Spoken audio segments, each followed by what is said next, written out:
ನಮಸ್ಕಾರ ಕನ್ನಡಿಗರೇ, ನೀವು ಸಹ ಒಂದು ಹೊಸ ಯೂಟ್ಯೂಬ್ ಚಾನಲ್ನ ಕ್ರಿಯೇಟ್ ಮಾಡ್ತಾ ಇದ್ದೀರಾ?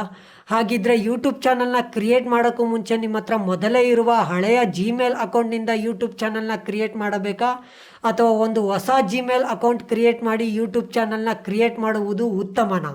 ಮತ್ತು ನೀವು ನಿಮ್ಮ ಜಿಮೇಲ್ ಅಕೌಂಟ್ ಕ್ರಿಯೇಟ್ ಮಾಡಬೇಕಾದಾಗ ಫಾರ್ ಮೈ ಪರ್ಸನಲ್ ಯೂಸ್ ಅಥವಾ for work or my business, ಈ ಎರಡು ಆಪ್ಷನ್ನಲ್ಲಿ ನೀವು ಯಾವ ಆಪ್ಷನ್ ಚೂಸ್ ಮಾಡಿ ಜಿಮೇಲ್ ಅಕೌಂಟ್ನ ಕ್ರಿಯೇಟ್ ಮಾಡಿ ಯೂಟ್ಯೂಬ್ ಚಾನಲ್ನ ನಡೆಸುತ್ತಿದ್ದೀರಾ?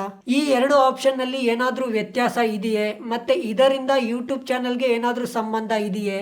ಇದನ್ನು ತಿಳ್ಕೊಳ್ಳೋಕ್ಕೆ ನೀವು ಈ ವಿಡಿಯೋ ಮೇಲೆ ಕ್ಲಿಕ್ ಮಾಡಿದ್ದೀರಾ ಅಂದರೆ ಈ ವಿಡಿಯೋನ ಸಂಪೂರ್ಣವಾಗಿ ನೋಡಿ. ಹಳೆ ಜಿಮೇಲ್ ಅಕೌಂಟ್ ಮತ್ತು ಹೊಸ ಜಿಮೇಲ್ ಅಕೌಂಟಿಂದ ಯೂಟ್ಯೂಬ್ ಚಾನಲ್ನ ಕ್ರಿಯೇಟ್ ಮಾಡಿ ನಡೆಸುವುದರಿಂದ ಮತ್ತೆ ಫಾರ್ ಮೈ ಪರ್ಸನಲ್ ಯೂಸ್ ಅಥವಾ for work or my business, ಈ ಎರಡು ಆಪ್ಷನ್ನಲ್ಲಿ ಜಿಮೇಲ್ ಅಕೌಂಟ್ ಕ್ರಿಯೇಟ್ ಮಾಡಿ ಯೂಟ್ಯೂಬ್ ಚಾನಲ್ ನಡೆಸುವುದರಿಂದ ಏನು ವ್ಯತ್ಯಾಸ ಇದೆ ಅಂತ ನಾನು ನಿಮಗೆ ಸಂಪೂರ್ಣವಾಗಿ ತಿಳಿಸುತ್ತೇನೆ.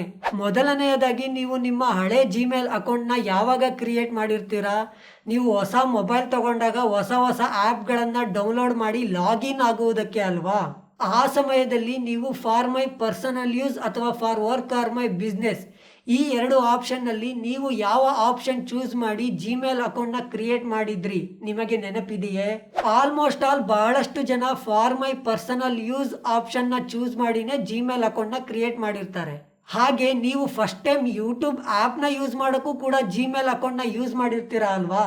ಆ ಸಂದರ್ಭದಲ್ಲಿ ನಿಮಗೆ ಗೊತ್ತಿಲ್ಲದೇನೆ ಚಾನಲ್ ಕೂಡ ಕ್ರಿಯೇಟ್ ಮಾಡಿರ್ತೀರಾ. ಆ ಯೂಟ್ಯೂಬ್ ಚಾನಲ್ನಲ್ಲಿ ನೀವು ಮನಸ್ಸಿಗೆ ಬಂದಿದ್ದ ವಿಡಿಯೋ ಎಲ್ಲ ಕ್ರಿಯೇಟ್ ಮಾಡಿ ಅಪ್ಲೋಡ್ ಮಾಡಿರ್ಬೋದು, ಮತ್ತೆ ಡಿಲೀಟ್ ಕೂಡ ಮಾಡಿರ್ಬೋದು. ಇನ್ನು ಕೆಲವೊಬ್ರು ಸಿಕ್ಕಿದ ವಿಡಿಯೋಸ್ ಎಲ್ಲ ಬೇರೆ ಯಾರ್ಯಾರ್ದೋ ವಿಡಿಯೋಸ್ಗಳನ್ನು, ಮೂವಿ ಕ್ಲಿಪ್ಸ್ಗಳನ್ನು ಡೌನ್ಲೋಡ್ ಮಾಡಿ ಅಪ್ಲೋಡ್ ಮಾಡಿರ್ತಾರೆ. ಯಾವುದು ಸಹ ಪ್ಲಾನಿಂಗ್ ಇಲ್ಲದೆ ಬೇಕಾಬಿಟ್ಟು ಯೂಸ್ ಮಾಡಿರ್ತಾರೆ ಅಥವಾ ಯೂಸ್ ಆಗಿರುತ್ತೆ. ಮತ್ತು ನೀವು ನಿಮ್ಮ ಹಳೆಯ ಜಿಮೇಲ್ ಅಕೌಂಟ್ನಿಂದ ಯಾವ್ಯಾವುದೋ ವಿಚಿತ್ರವಾಗಿರೋ ಆ್ಯಪ್ಗಳನ್ನು ಸಹ ಯೂಸ್ ಮಾಡಿರ್ತೀರಾ, ಯಾವ್ಯಾವುದೋ ವೆಬ್ಸೈಟ್ನ ಲಾಗಿನ್ ಆಗಿ ಕೂಡ ಯೂಸ್ ಮಾಡಿರ್ತೀರಾ. ಆ ಎಲ್ಲ ಆ್ಯಪ್ ವೆಬ್ಸೈಟ್ಗಳಲ್ಲಿ ನಿಮ್ಮ ಡೇಟಾ ಸ್ಟೋರ್ ಆಗಿರುವ ಸಾಧ್ಯತೆ ಇರುತ್ತೆ. ಇದರಿಂದ ಏನಾಗುತ್ತೆ ಅಂದರೆ, ಇನ್ ಕೇಸ್ ನಿಮ್ಮ ಯೂಟ್ಯೂಬ್ ಚಾನಲ್ ಬಹಳಷ್ಟು ಬೆಳೆದು ನಿಂತಾಗ, ಮಾನಿಟೈಸೇಷನ್ ಕೂಡ ಆದಾಗ ನೀವು ಹಣ ಕೂಡ ಸಂಪಾದನೆ ಮಾಡ್ತಿರ್ತೀರಾ, ಒಳ್ಳೆಯ ಹೆಸರು ಕೂಡ ಮಾಡಿರ್ತೀರಾ.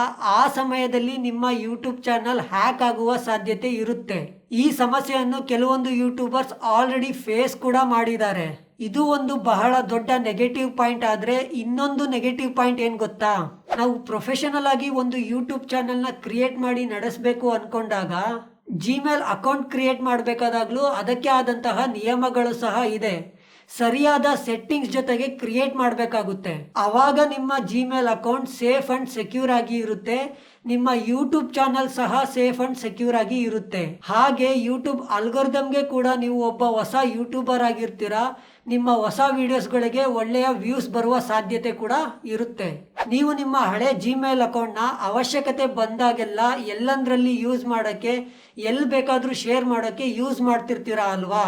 ಅದು ನಿಮ್ಮ ಒಂದು ಪರ್ಸನಲ್ ಅಕೌಂಟ್ ಆಗಿರುವುದರಿಂದ ಯಾವುದೇ ಟೆನ್ಷನ್, ಭಯವಿಲ್ಲದೆ ನೀವು ಯೂಸ್ ಮಾಡ್ತಿರ್ತೀರಾ.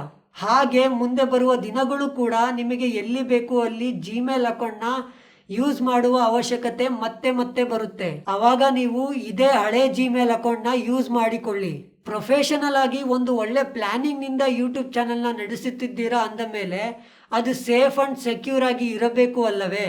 ಹಾಗಾಗಿ ಒಂದು ಹೊಸ ಜಿಮೇಲ್ ಅಕೌಂಟ್ನ ಕ್ರಿಯೇಟ್ ಮಾಡಿ ಯೂಟ್ಯೂಬ್ ಚಾನಲ್ನ ನಡೆಸುವುದು ಬಹಳ ಬಹಳ ಉತ್ತಮ.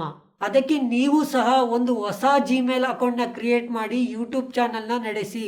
ಕೊನೆಯದಾಗಿ, ಫಾರ್ ಮೈ ಪರ್ಸನಲ್ ಯೂಸ್ ಅಥವಾ for work or my business, ಈ ಎರಡು ಆಪ್ಷನ್ನಲ್ಲಿ ಯಾವ ಆಪ್ಷನ್ ಚೂಸ್ ಮಾಡಬೇಕು ಅಂತ ನೋಡಿದಾಗ ನಾನು ನಿಮಗೆ ಸಿಂಪಲ್ ಆಗಿ ಅರ್ಥ ಮಾಡಿಸ್ತೀನಿ. ನೀವು ಇನ್ ಕೇಸ್ ತುಂಬ ಸೀರಿಯಸ್ ಆಗಿ ಇಲ್ಲ, ಹಾಗೆ ನಿಮ್ಮ ಖುಷಿಗೋಸ್ಕರ ಸುಮ್ಮನೆ ಟೈಮ್ ಪಾಸ್ಗೆ ವಿಡಿಯೋಸ್ ಅಪ್ಲೋಡ್ ಮಾಡಬೇಕು, ಎಕ್ಸ್ಪೀರಿಯನ್ಸ್ ಮಾಡಬೇಕು ಅಂತ ಇದ್ರೆ ಫಾರ್ ಮೈ ಪರ್ಸನಲ್ ಯೂಸ್ ಎಂಬ ಆಪ್ಷನ್ ನಿಮಗೆ ಸಾಕು. ಇಲ್ಲ, ನೀವು ತುಂಬ ಸೀರಿಯಸ್ ಆಗಿ ಇದ್ದೀರಾ ಕಂಟೆಂಟ್ನ ತಗೊಂಡು, ನೀವು ಯೂಟ್ಯೂಬ್ ಚಾನಲ್ನ ಒಂದು ಪ್ರೊಫೆಷನಲ್ ಪ್ಲಾಟ್ಫಾರ್ಮ್ ಆಗಿ ಯೂಸ್ ಮಾಡ್ತಿದ್ದೀರಾ ಅಂದರೆ, ನಿಮ್ಮ ಒಂದು ಬ್ರ್ಯಾಂಡ್ ಕ್ರಿಯೇಟ್ ಮಾಡಬೇಕು ಅಂತ ಇದ್ರೆ, ಹೆಸರು ಮಾಡಬೇಕು, ಮಾನಿಟೈಸೇಷನ್ ಮಾಡಿಕೊಂಡು ಹಣ ಗಳಿಸಬೇಕು ಅಂತ ಇದ್ರೆ, ಮುಂದೆ ಬರುವ ದಿನಗಳಲ್ಲಿ ನಿಮ್ಮ ಯೂಟ್ಯೂಬ್ ಚಾನಲ್ ಬೆಳೆದು ನಿಂತಾಗ ನಿಮಗೆ for work or my business ಎಂಬ ಆಪ್ಷನ್ ಬಹಳ ಅನುಕೂಲಕರವಾಗಿರುತ್ತದೆ. ಯಾಕೆಂದರೆ for work or my business ಎಂಬ ಆಪ್ಷನ್ ಅಡ್ವಾನ್ಸ್ಡ್ ಫ್ಯೂಚರ್ಸ್ ಅಂಡ್ ಮ್ಯಾನೇಜ್ಮೆಂಟ್ಸ್ನ ಹೊಂದಿದ್ದು ಪ್ರೊಫೆಷನಲ್ ಗ್ರೋತ್ ಮತ್ತೆ ಮಾನಿಟೈಸೇಷನ್ಗೆ ಇದು ಅನುಕೂಲಕರವಾಗಿದೆ.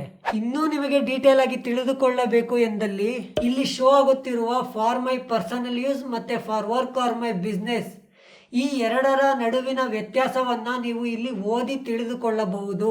ಈ ವಿಡಿಯೋಯಿಂದ ನಿಮಗೆ ಒಂದು ಚೂರಾದ್ರೂ ಹೆಲ್ಪ್ ಆಗಿದ್ರೆ, 1% ಆದ್ರೂ ನನ್ನ ಎಫರ್ಟ್ ನಿಮಗೆ ಕಾಣಿಸಿದ್ರೆ ದಯವಿಟ್ಟು ಒಂದು ಲೈಕ್ ಮಾಡಿ. ಹಾಗಿದ್ರೆ ಯೂಟ್ಯೂಬ್ ಚಾನಲ್ಗೋಸ್ಕರ ಜಿಮೇಲ್ ಅಕೌಂಟ್ನ ಸರಿಯಾದ ವಿಧಾನದಲ್ಲಿ ಕ್ರಿಯೇಟ್ ಮಾಡುವುದು ಹೇಗೆ ತಿಳಿದುಕೊಳ್ಳಲು ಈ ವಿಡಿಯೋನ ಕ್ಲಿಕ್ ಮಾಡಿ. ಧನ್ಯವಾದ.